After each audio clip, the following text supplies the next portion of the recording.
As the older Horikita glanced at his approaching teammate, I'll stop him with my word. Then in that case, would you happen to be interested in seeing exactly what kind of person I am? What? The timing about right to start on an approach run. However, just as I expected, he stopped. If you would like me to, I don't mind racing against you, Kiyotaka said. You sure are a man who says the most fascinating things.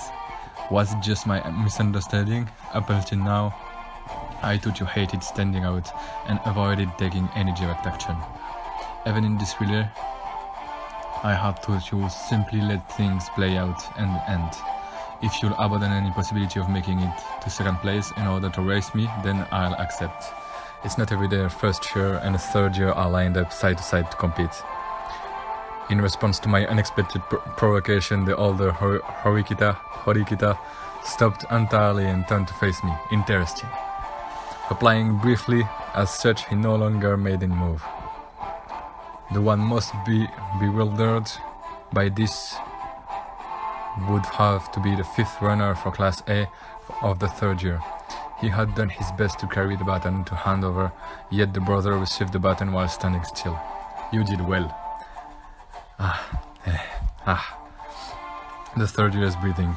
The third year whose name I didn't know left in a shock at the attitude of the older Horikita, who had received the baton. In all likelihood, this is an unprecedented baton relay. Naturally, the spectator who had realized this bizarre situation turned their eyes toward the older Horikita.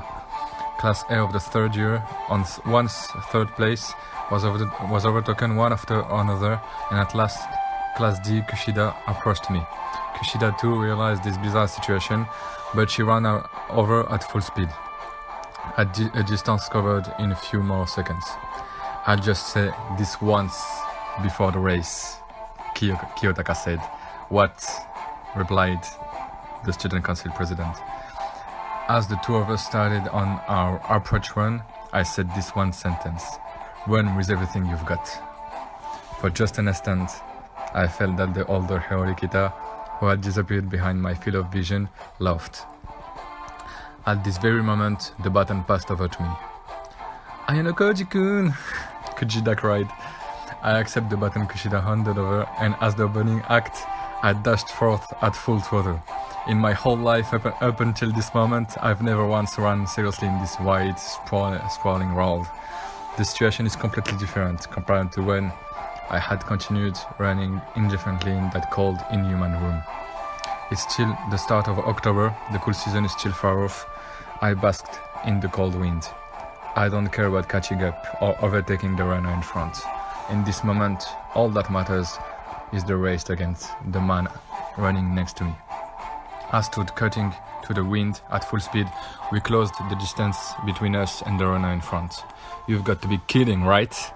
As he was overtaken, the student gave a dumbfounded shout, but he was left in the dust.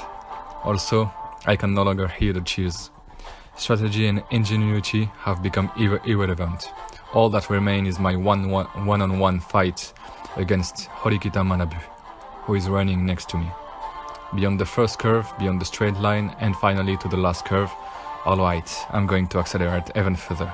Cheers that recent angry bellows rang out throughout the grounds.